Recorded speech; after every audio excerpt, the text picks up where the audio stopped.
At 4:37 in the morning, a narrow bar of light appeared beneath the door of the papal study. The apostolic palace was still asleep. The tourist crowds were gone. The marble corridors had returned to that strange Vatican silence that feels less like emptiness and more like memory. Somewhere far below, a cleaning cart rolled over stone. Somewhere beyond the walls, Rome breathed in the dark, unaware that 7 names had just been placed on the Pope's desk. 7 folders, 7 signatures waiting to be written. 7 doors inside the Vatican that had remained locked for decades. The folders were not red, not ceremonial, not decorated with the gold seal of a public decree. They were plain gray, the kind used by archivists who do not want to attract attention.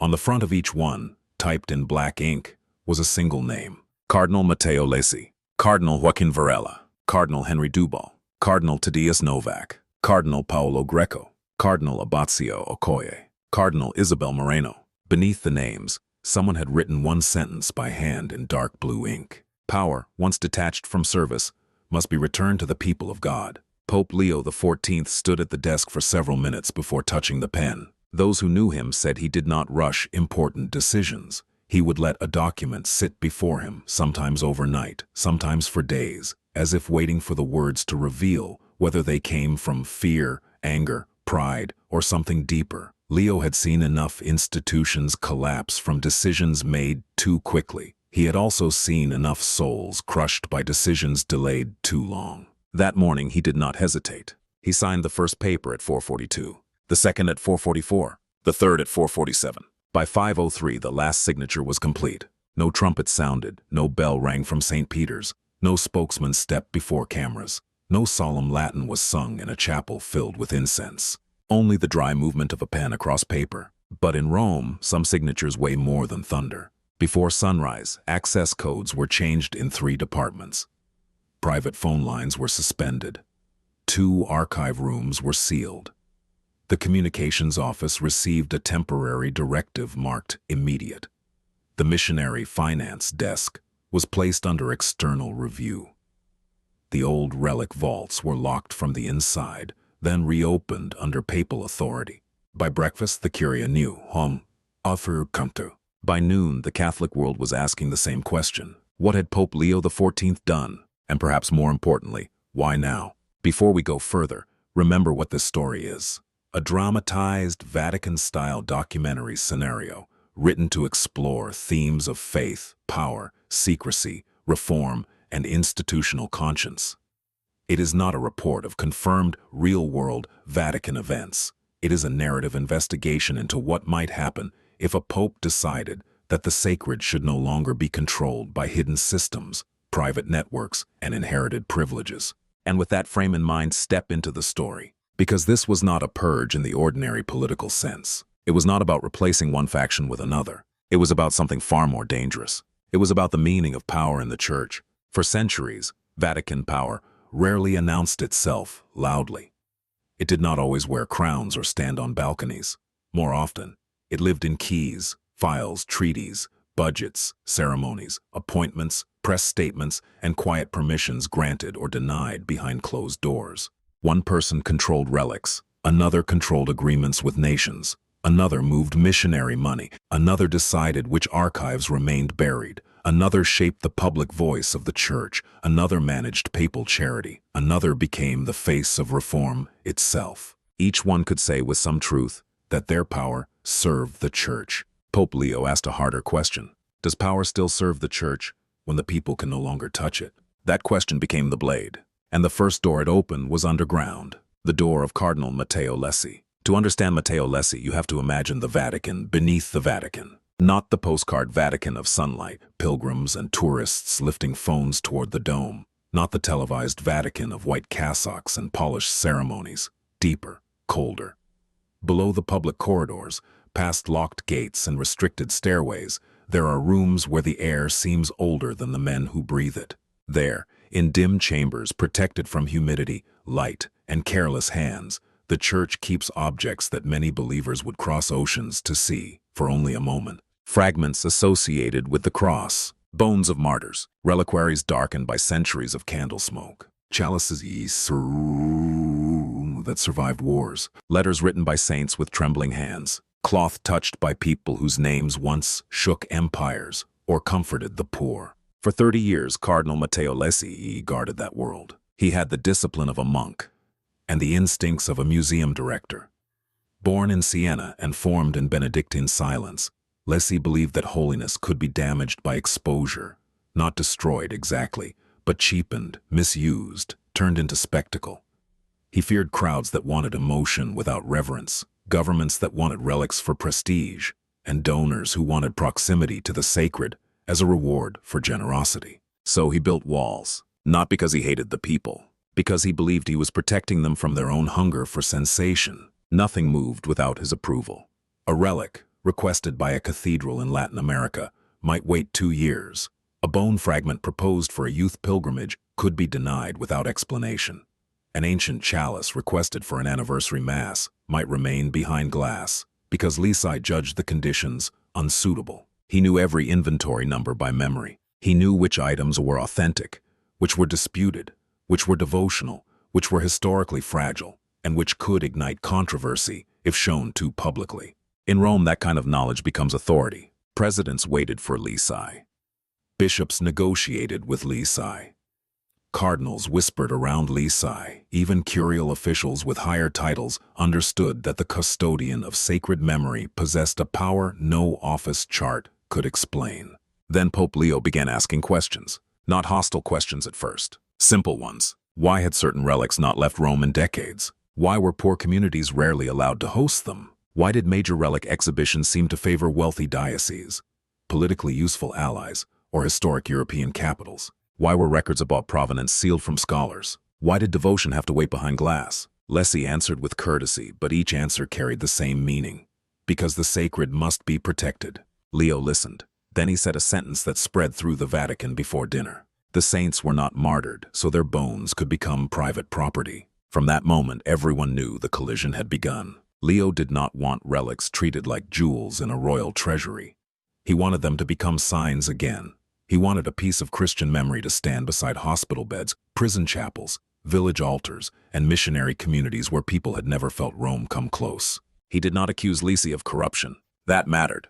The Pope's problem with him was deeper than money. It was theological, pastoral, symbolic. Lessi had guarded the sacred so carefully that, in Leo's view, he had separated it from the wounded people it was meant to console. The removal took place in a room behind the apostolic library. No cameras, no witnesses, beyond 3 officials and a young Monsignor, whose hands shook as he carried the papers. Lessi entered wearing black, not red. He had apparently been warned only 20 minutes earlier. The Pope did not raise his voice. He did not lecture him. He thanked him for decades of service, then handed him the decree relieving him of authority over relics and sacred archives. Lessi read it twice. Then he looked at Leo and asked, very softly, "Do you know what happens when everyone is allowed to touch what should be approached with fear?"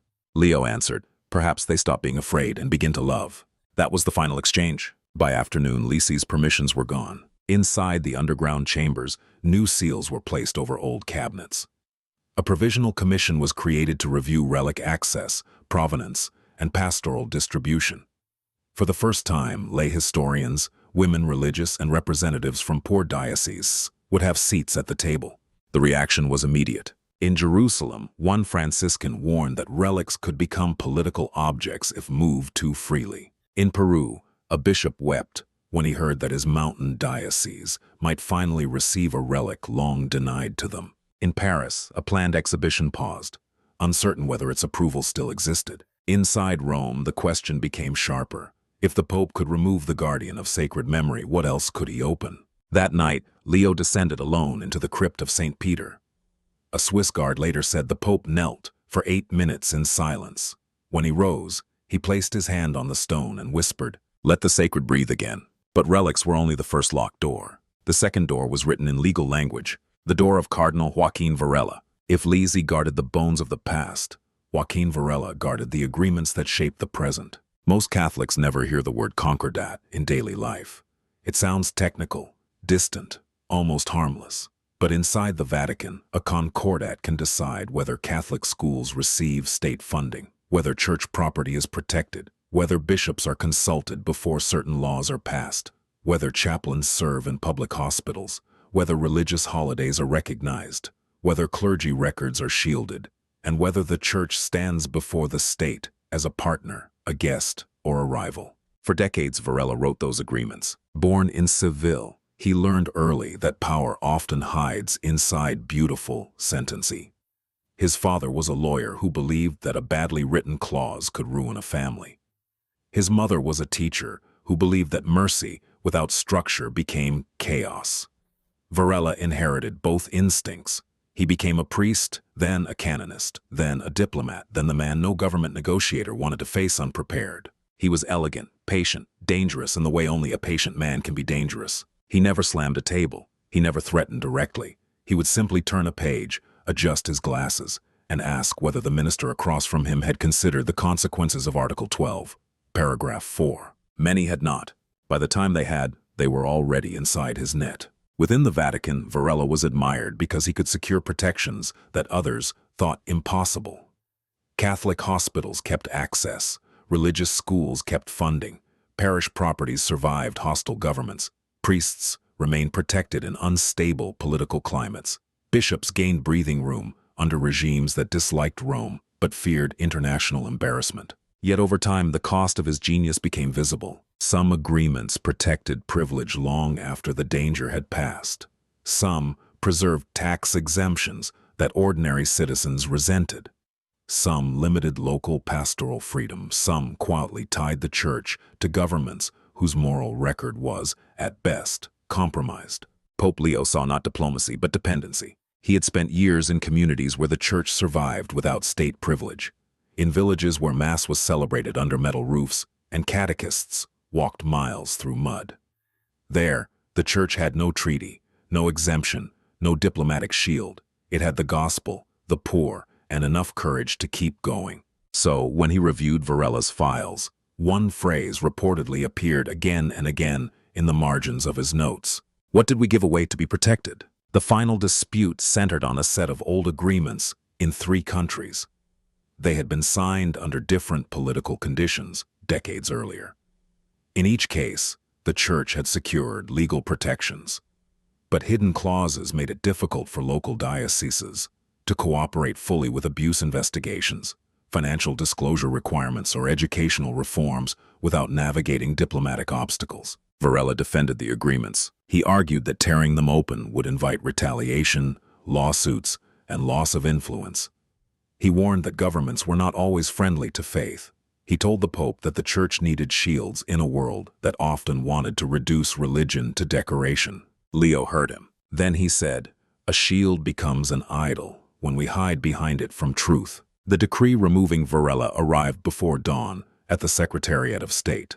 By 8 a.m., his staff had been reassigned. By 9:30, 3 governments had contacted Rome requesting clarification. By noon, Catholic journalists were asking whether this meant the Vatican intended to review all concordats signed in the last century. The answer from the Pope's office was brief. Every agreement will be examined in the light of the gospel, transparency, and the dignity of the people. That sentence shook diplomats more than a scandal would have, because it meant no treaty was sacred simply because it was old. In Poland, one commentator called it reckless. In Brazil, indigenous Catholic leaders called it overdue. In Spain, former officials worried that decades of legal stability could unravel. In the Philippines, a priest working with urban poor communities said, "Maybe now the church will stop asking what governments owe us and start asking what the poor need from us." Varela did not publicly fight back. That was not his style, but those close to him said he was wounded, not only because he had lost office, but because the Pope had questioned the moral logic of his life's work. He had believed he was protecting the church. Leo believed the church was losing freedom through protection. That is what made the conflict tragic. It was not good against evil. It was survival against witness. And Pope Leo had chosen witness. The third door did not smell of incense or parchment. It smelled of spreadsheets, emergency transfers, and the polished quiet of financial strategy. Cardinal Henry Duval had built his reputation on results. If a flood destroyed a mission clinic in Southeast Asia, Duval's office could release money within hours. If a school in sub-Saharan Africa needed teachers paid through the end of the year, his staff could find a donor in Europe and connect the wires before the bishop finished his second letter. If a war zone needed mobile medical units, Duval knew which Catholic foundation could move faster than the United Nations. He did not look like a banker. He looked like a tired uncle who had missed too many meals while solving other people's crises. But beneath the weary warmth was a mind trained to make charity efficient. He believed generosity without structure became waste. He believed donors deserved measurable impact. He believed mission money should be multiplied before being spent, because needs were always greater than resources. For years, the system worked, at least on paper. The pontifical missionary works expanded. Clinics opened, schools survived, emergency relief arrived in places where governments had failed. Duval was praised by bishops from dioceses too poor to keep basic offices open. He became the man who could turn compassion into logistics. But Pope Leo was troubled by one question. When a donor gives money because a child needs medicine, who gave us permission to pause that gift inside an investment strategy? The case that broke the relationship involved Mozambique. A pediatric hospital in Maputo had been promised urgent funds for equipment, staffing, and repairs. The money had been raised through a global Lenten campaign. Families had donated coins. Elderly parishioners mailed checks. School children collected offerings in paper boxes decorated with crayons. But the funds had not gone directly to the hospital. They had been placed temporarily in a high-return instrument through intermediaries, with the expectation that the principal and profit would later fund not only the hospital, but additional projects. The strategy was technically defensible. It was also spiritually devastating when the report reached the Pope. During the delay, the hospital struggled with shortages. Infants were transferred, nurses improvised. One generator failed twice in the rainy season. When Leo read the internal timeline, he underlined one sentence from the finance office. Projected yield, justified temporary retention of earmarked funds. Bisosordi, bisao, woskasesa, desati, dasu, baso, is, he wrote. A suffering child cannot be postponed for yield. Duval defended himself. He said the system had created more resources over time. He said without careful financial management, many missions would collapse. He said emotion could not run a global charity network. The Pope did not dismiss those arguments lightly, but he replied, "The Church can be poor. It cannot be clever with the tears of the faithful." Duval was moved that afternoon. His access to mission accounts ended. External auditors were appointed. A public tracking system was announced, allowing donors to see where funds went, when they were transferred, and which local communities received them. This was not merely administrative. It was sacramental in Leo's imagination. The money of the poor, given in faith, had to travel cleanly. Not perfectly, not magically, but honestly. The reaction divided the missionary world. Some bishops panicked. Duval had known how to make money appear when disaster struck. Without him, they feared paralysis.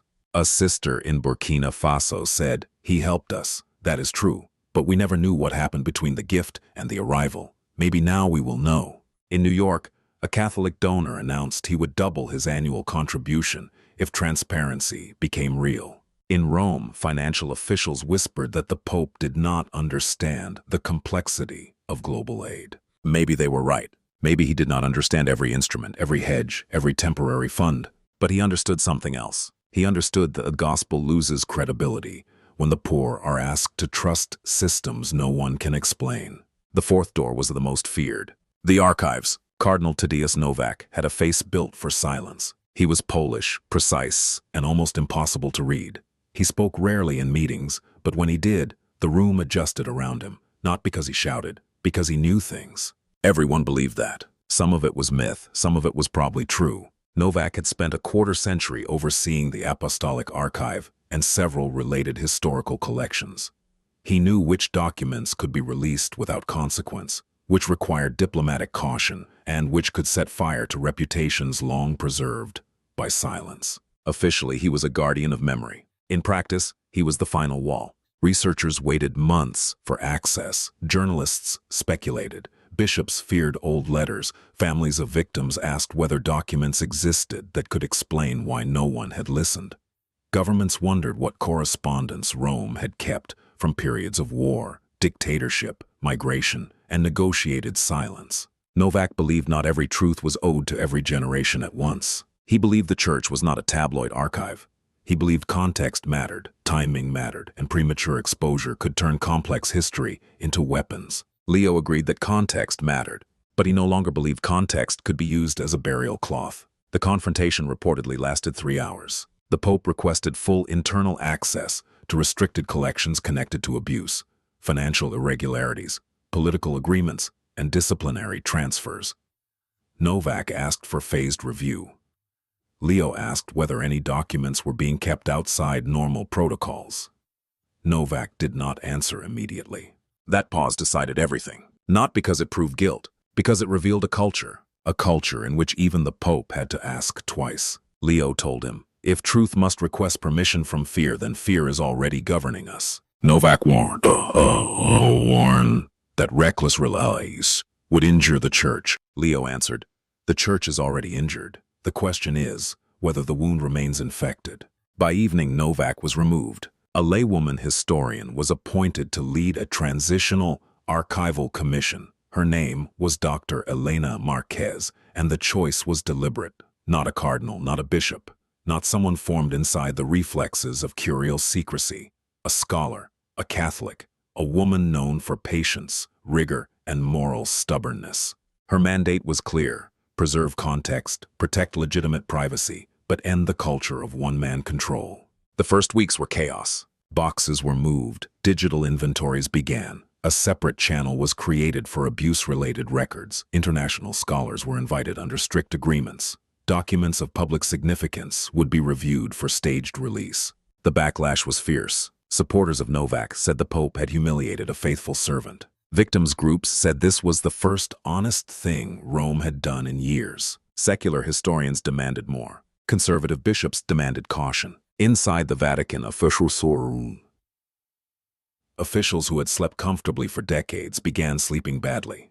Because archives are not dead paper. Archives are witnesses. And witnesses once called do not easily return to silence. The fifth door was not underground. It was everywhere. It was the screen, the statement, the camera angle, the official translation, the carefully chosen adjective, the delayed clarification, the photograph released instead of the answer. It was the world of Cardinal Paolo Greco. In a previous century, Vatican power could afford silence. In the digital century, violence becomes interpreted within minutes. Greco understood that earlier than most. He built a communications structure that could respond to crises, coordinate messages across languages, soften controversy, and protect the Pope from uncontrolled narratives.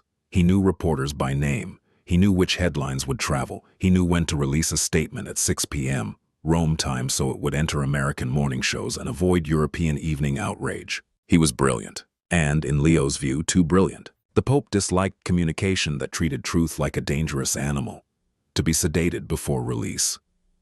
He hated phrases such as regrettable situation, procedural irregularity, and historical complexity, when what ordinary people heard was, no one is answering the question.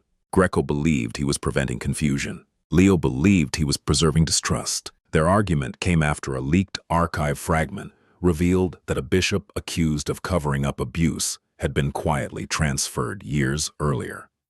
Greco drafted a statement acknowledging concern, promising review, and requesting patience. It was polished, balanced, and empty enough to satisfy no one.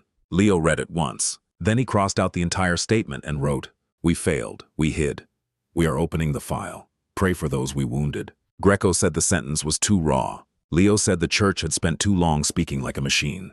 The next morning, Greco was removed. The new interim communications mandate was radical in its simplicity.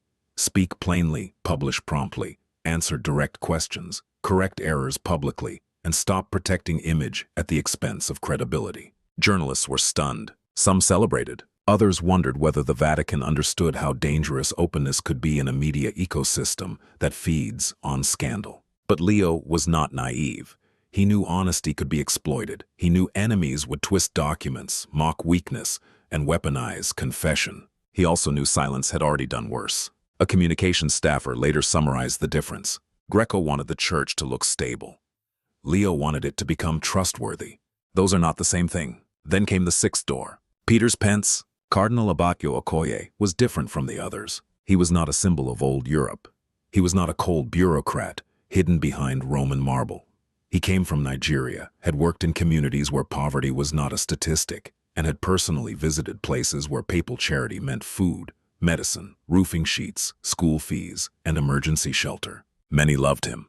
That made his removal harder to understand. Okoye had overseen Peter's Pence, the historic collection that supports the Pope's charitable work.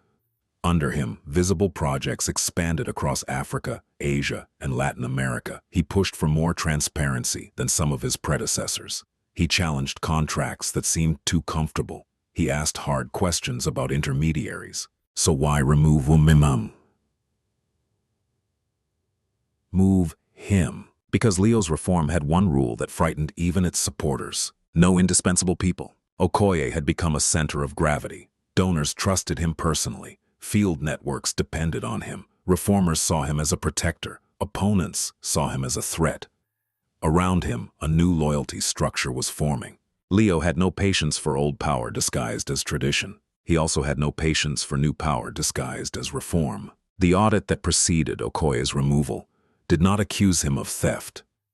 It found administrative discrepancies, irregular approval chains, and an overly personalized decision-making structure. In ordinary times, he might have been corrected, not removed. But these were not ordinary times. Leo wanted systems that did not depend on the virtue of one admired person. Okoye met with the Pope in private. Those close to him said he left pale but calm. Within an hour, he released a short message. The poor do not belong to any administrator. They belong to Christ. If my departure helps the work become cleaner and stronger, I accept it. That sentence saved the day from bitterness. In Lagos, many were devastated. In Rome, some reformers were confused. In Latin America, charity workers wondered whether momentum would slow. But one elderly sister in Kenya understood immediately. She told a journalist, "The Pope is saying, even good people must not become gates. Only Christ is the gate." The seventh door was the most painful. Cardinal Isabel Moreno. Her rise had already changed Catholic imagination. Born in Mexico City, formed among working families, sharpened by years of pastoral work, with migrants, women, and forgotten communities, Isabel Moreno had become the first woman with real cardinal rank in the modern Vatican scenario. To some, she represented justice delayed. To others, a rupture they could not accept. To many young Catholics, she was proof that Rome could still surprise history. She was not ornamental. She spoke with clarity about women's leadership, financial transparency, abuse accountability, indigenous dignity, and the moral emptiness of a church that speaks about the poor while rarely listening to them. She did not flatter Leo. That mattered. Their relationship was respectful, sometimes tense, rooted in shared commitment, but not blind loyalty. She believed reform needed structure, councils, training, and broad participation. Leo believed reform sometimes required cutting before consensus was ready. In public, she became the face of the new church. And that was the problem. Movements formed around her. Funders contacted her office. Progressive bishops asked her advice before approaching Rome. Women's organizations saw her as their advocate. Media outlets began speaking of the Moreno wing of the reform. Leo watched carefully. He had removed custodians of old power. He could not allow a new court to form around reform itself. When Moreno received the request for a private meeting, she understood. The conversation lasted 40 minutes. No accusation, no anger. Only the terrible honesty of two people who knew the gospel can be damaged by its own admirers. The Pope told her, "You have opened doors that were sealed for centuries, but now the people must walk through them without needing your name above the entrance." Moreno answered, "Then promise me the doors will not close." Leo said, "Only the people can keep them open now." Her removal was announced with unusual tenderness. No scandal, no disciplinary language, no humiliation. She released a message that transformed the wound into mission. The church is greater than one office and greater than one voice. If reform depends on me, then reform is too weak. Let every believer become responsible for what comes next. Millions shared those words. In Mexico, women gathered outside cathedrals with candles. In Germany, theologians called the decision heartbreaking but consistent. In conservative circles, some celebrated too quickly, thinking Moreno's removal meant the Pope had retreated. They were wrong. He had done something more difficult. He had shown that reform could not become another throne. By the end of the week, Rome felt different, not peaceful. Not resolved. Different. 7 offices had changed hands. 7 systems were under review. Relics, treaties, mission money, archives, messaging, charity, and reform leadership had all been touched. No faction could claim complete victory. No network felt safe. No one could say the Pope was only attacking conservatives, or only removing old men, or only rewarding progressives. He was cutting deeper than ideology. That is why the Vatican was afraid. In one private meeting, a senior official reportedly said, "We do not know how to oppose him, because every time we accuse him of politics, he removes someone from his own side." That was Leo's strange strength. He did not move like a party leader. He moved like a man trying to dismantle the temptation of control itself. Outside the walls, ordinary Catholics were divided. Some saw chaos. They worried that too many removals, too quickly, could destabilize the Church at a moment when faith was already fragile. They asked, who would guard relics, negotiate with states, move mission funds, protect archives, speak to the media, coordinate charity, and sustain reform? They were not wrong to ask. Institutions need structure. Memory needs guardians. Money needs management. Diplomacy needs skill. Communication needs strategy. Charity needs order. Reform needs a leadership. Leo was not abolishing those realities, but he was changing the premise. From now on, no office could become a kingdom. No person could become a gate. No system could hide from the people it claimed to serve. The most telling moment came 3 nights after the final removal. A young Vatican aide, exhausted and frightened, found Pope Leo in a side chapel near Santa Marta. The Pope was not kneeling dramatically. He was sitting in the last pew, hands folded, eyes open, staring at the crucifix. The aide asked whether he feared the backlash. Leo did not answer immediately. Then he said, "Of course I fear it." The aide seemed surprised. The Pope continued, "Courage is not the absence of fear. It is deciding that fear will not govern the Church." Then he stood, handed the aide a small paper, and walked out.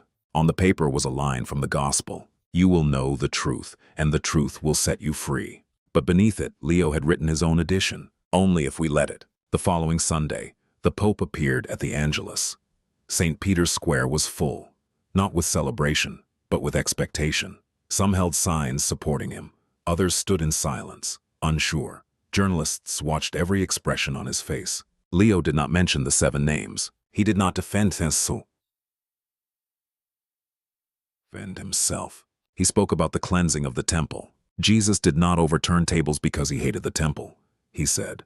He overturned them because he loved what the temple was meant to be. The sound of falling coins was not destruction. It was invitation. He paused, and the square grew still. The Church must always ask, what tables have we placed between the people and God? What doors have we locked in the name of protecting what was never ours to possess? What language have we used to hide what should have been confessed? What good people have we allowed to become gates instead of servants? No one moved. Then he said the line that would be repeated around the world. The sacred does not become less holy when it comes closer to the poor. There it was, the center of everything. The relics, the treaties, the money, the archives, the messaging, the charity, the reform movement, all of it, in his mind, had to be measured by one question. Does this bring the sacred closer to the people, or does it keep the sacred under control? That question is dangerous. It can tear down illusions. It can expose comfortable lies. It can also be misused by reckless people who mistake destruction for renewal. Leo knew that. He was not playing with fire because he thought fire was harmless. He was playing with fire because some rooms had become too dark for anything else. As the Angelus ended, he gave the blessing quietly. No theatrical gesture, no triumph. Then he stepped back from the window. Inside the Vatican, the work continued. Inventories were opened, treaties reviewed, accounts audited, archives digitized, statements rewritten, charity channels mapped, reform networks decentralized. The old guardians were gone, but the questions they embodied remained. How do you protect the sacred without imprisoning it? How do you negotiate with power without becoming dependent on it? How do you invest for the future without delaying mercy in the present? How do you preserve memory without weaponizing secrecy? How do you speak clearly without feeding chaos? How do you serve the poor without building another empire? How do you reform the Church without turning reformers into rulers? Those are not easy questions. They do not fit into slogans. They will not be solved by one pope, one decree, one viral clip, or one dramatic week in Rome. But perhaps Leo XIV's deepest act was not that he removed 7 people. Perhaps it was that he forced the Church to ask the questions out loud. And once a question has been spoken aloud in the house of God, it does not easily go back into silence. There was one more scene that almost did not become public. Late that same week, after the removals had been confirmed, and after every faction in Rome had chosen its first line of defense, 7 candles appeared on a small table inside the chapel of Santa Marta. No official photographer was invited, no liturgy was scheduled. The candles were ordinary, white and uneven, the kind used in parish sacristies rather than papal ceremonies. Beside each candle was a slip of paper with no name, only a word: memory, law, mercy, truth, voice, alms, reform. A young secretary who entered the chapel to deliver papers found the Pope there, alone before dawn. He was not praying like a man certain he had won. He looked more like a man grieving the cost of necessary medicine. One by one, he touched the edge of each paper. For memory, he prayed for Cardinal Lesi, and for all those who had mistaken guarding for possessing. For law, he prayed for Cardinal Varela, and for all those who had believed survival required carefully written chains. For mercy, he prayed for Cardinal Dubal, and for every donor whose sacrifice had passed through hands too distant from suffering. For truth, he prayed for Cardinal Novak, and for every victim who had wondered whether a file somewhere in Rome contained the explanation they had never received. For voice, he prayed for Cardinal Greco, and for every communicator who had learned to protect an institution before learning to speak like a human being. For alms, he prayed for Cardinal Okoye, and for every good servant tempted to become necessary. For reform, he prayed for Cardinal Moreno, and for every movement that begins in freedom but risks becoming another center of gravity. The secretary later said the Pope spoke one sentence aloud: "Lord, save us not only from the corruption of the wicked, but from the power of the useful." It was a terrifying prayer, because the church is rarely damaged only by openly wicked men. Sometimes it is damaged by useful men, efficient men, brilliant women, loyal servants, guardians who once loved what they protected, administrators who began with clean motives, reformers who started by opening doors, then slowly began to enjoy being the ones holding the keys. That is why Leo's reform frightened both sides. He did not divide the world into pure heroes and obvious villains. He seemed to believe the deeper danger was more subtle, that any sacred task can become a private territory, and any private territory can begin to call itself ministry. By sunrise, the candles were gone. Only a faint wax mark remained on the table, but those who heard about the scene understood it as the hidden homily behind the entire week. 7 removals, 7 systems, 7 temptations, and one question that no office in Rome could escape: when does service become control? In the final image of that week, a Vatican photographer captured something by accident. Not an official portrait, not a staged moment, just Pope Leo walking alone through a corridor near the archive wing. In his left hand, he carried no staff, no ornate folder, no symbol of power, only a small key removed from one of the old vaults. In his right hand, he carried a worn wooden rosary. Key and rosary, power and prayer, access and surrender. That was the whole story in one frame. A church standing between what it has guarded and what it must finally release. A pope carrying the weight of doors he has opened, knowing some will accuse him of betrayal, others will call him a prophet, and history may take years to decide which word fits. But for the ordinary believer, perhaps the question is simpler. Do we want a church that protects the sacred by hiding it, or a church that risks bringing the sacred close enough to heal? Do we want leaders who preserve systems because systems feel safe, or shepherds who trust that the gospel can survive the light? Leave your thoughts in the comments. Tell us where you are watching from, and which of these 7 removals struck you most deeply: the relics, the treaties, the mission money, the archives, the messaging, Peter's Pence, or the reform movement itself. And if this story challenged you, stay with us. Subscribe. Share this with someone who cares about faith, history, power, and the future of the church, and join us for the next chapter. Because in Rome, the doors are opening, and once the doors open, the old silence can never return unchanged.